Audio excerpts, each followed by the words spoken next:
उत्तर प्रदेश के महाराजगंज के KMC medical college में रैगिंग का मामला सामने आया है। एमबीबीएस प्रथम वर्ष के 2 छात्रों के साथ सनसनीखेज घटना सामने आई है। सीनियर छात्रों ने 2 एमबीबीएस स्टूडेंट्स के साथ रैगिंग की। दोनों जूनियर के साथ सीनियर छात्रों ने मारपीट की। इसके बाद दोनों से जूते चटवाए गए।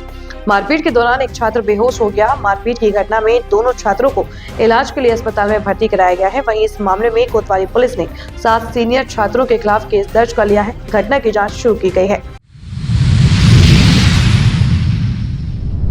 भारत और पाकिस्तान के बीच पिछले साल अप्रैल में ही तनाव चरम पर बना हुआ है। मई में दोनों के बीच घातक सैन्य झड़प हुई थी, जिसमें दोनों तरफ से फाइटर जेट, मिसाइलों और ड्रोन का इस्तेमाल किया गया था। भारत ने बीते साल पाकिस्तान को ऐसी चोट दी थी जिसे लेकर इस्लामाबाद आज तक तिलमिला रहा है। यह कदम सिंधु जल संधि को लेकर था, जिसे भारत ने पहलगाम आतंकी हमले के बाद रोक दिया था। भारत के फैसले पर पाकिस्तान जिस तरह से घबराहट में है, ऐसी उसके अंदर दशकों में नहीं देखी गई है। इस्लामाबाद ने दुनिया भर के मंचों से अपनी इस घबराहट का जाहिर किया है। पिछले 8 महीनों से ज्यादा समय में इस्लामाबाद ने जो कुछ किया है वह दिखाता है कि पाकिस्तान किस गहराई तक सिंधु नदी के पानी की पहुंच पर निर्भर है। उत्तर प्रदेश पुलिस में एएसपी अनुज चौधरी एक बार फिर चर्चा में है। यूपी के संभल में 2024 में हुई हिंसा मामले में कोर्ट ने आरोपियों के अलावा कई पुलिसकर्मियों के खिलाफ केस दर्ज कराने का आदेश दिया था।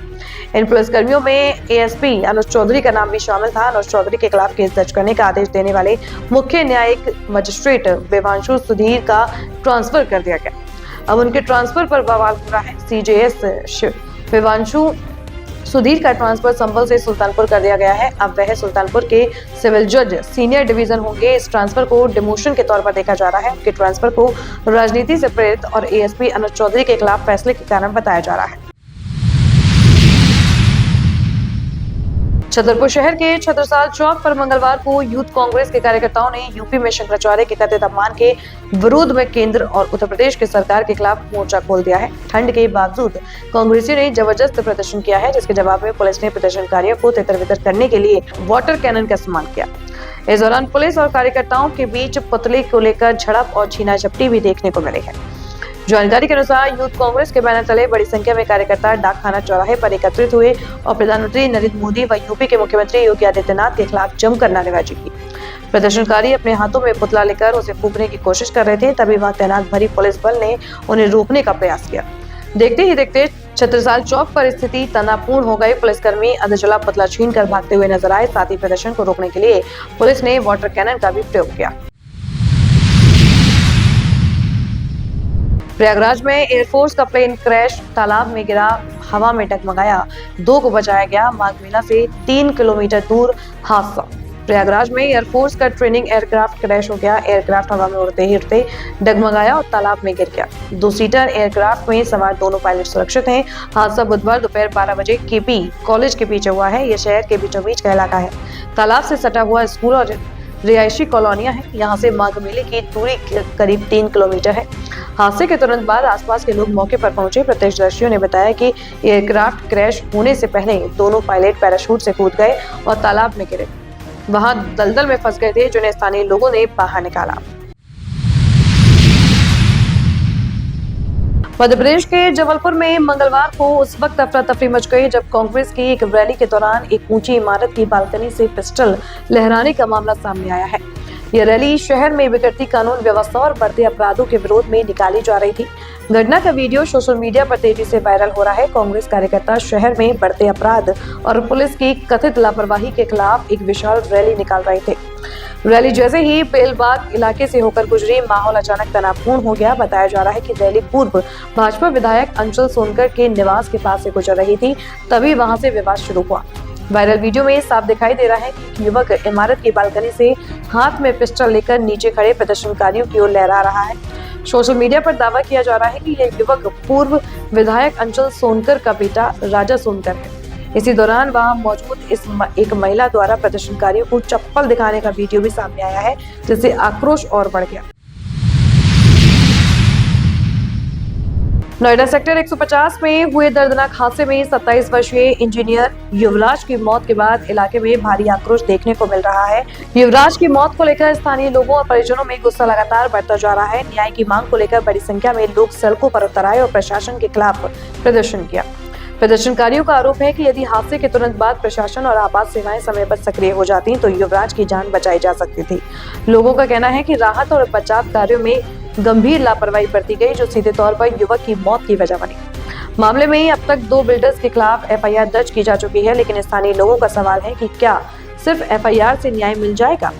फिर कुछ दिनों बाद यह मामला भी अन्य मामलों की तरह ठंडे बस्ते में डाल दिया जाएगा।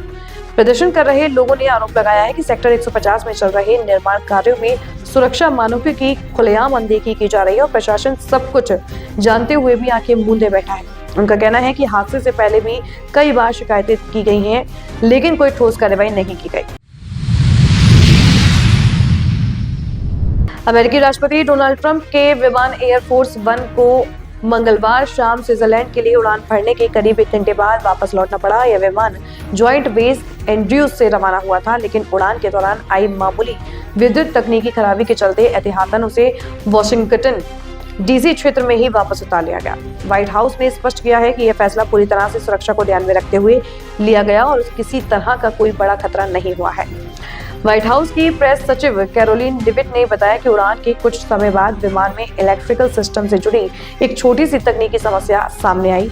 इसके बाद सुरक्षा प्रोटोकॉल के तहत एयरफोर्स 1 को वापस बुलाने का निर्णय लिया गया। उन्होंने कहा कि राष्ट्रपति ट्रंप पूरी तरह सुरक्षित थे और स्थिति को नियंत्रित तरीके से संभाला गया। उत्तर प्रदेश के संभल में 24 नवंबर 2024 को जामा मस्जिद के सर्वे के दौरान भड़की हिंसा के मामले में अब सबसे बड़ी कार्रवाई सामने आई है। इस बवाल के मुख्य साजिशकर्ता बताए जा रहे हैं दीपा सराय निवासी शारिक साटा की करोड़ों रुपए की संपत्ति को कोर्ट के आदेश पर कुर्क कर लिया गया है। कुर्की की कार्रवाई के दौरान इलाके में भारी पुलिस बल और प्रशासनिक अधिकारियों की तैनाती की गई ताकि किसी भी तरह की अप्रिय स्थिति से निपटा जा सके।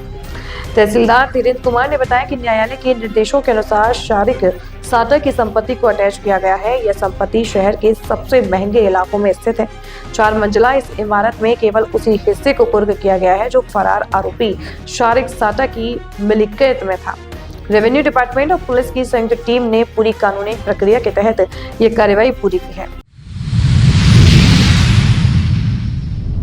बिहार के मुख्यमंत्री नीतीश कुमार की महत्वाकांक्षी समृद्धि यात्रा के 5वें दिन 21 जनवरी को जब काफिला सारण जिले के छपरा पहुंचा, तब कार्यक्रम स्थल पर अचानक अफरा तफरी का माहौल बढ़ गया। मुख्यमंत्री और उप मुख्यमंत्री सम्राट चौधरी के आगमन से पहले ही बड़ी संख्या में एनडीए समर्थक और कार्यकर्ता स्थल पर जुटे थे, जहां प्रवेश को लेकर विवाद उत्पन्न हो गया। कार्यक्रम स्थल के भीतर उस समय स्थिति तनावपूर्ण हो गई जब छपरा से भाजपा की महिला विधायक छोटी कुमारी को लेकर हंगामा शुरू हो गया। बताया जा रहा है कि सुरक्षा व्यवस्था में तैनात कर्मियों और भाजपा कार्यकर्ताओं के बीच कहासुनी हुई, जो कुछ देर में बढ़कर हंगामे का रूप ले गई।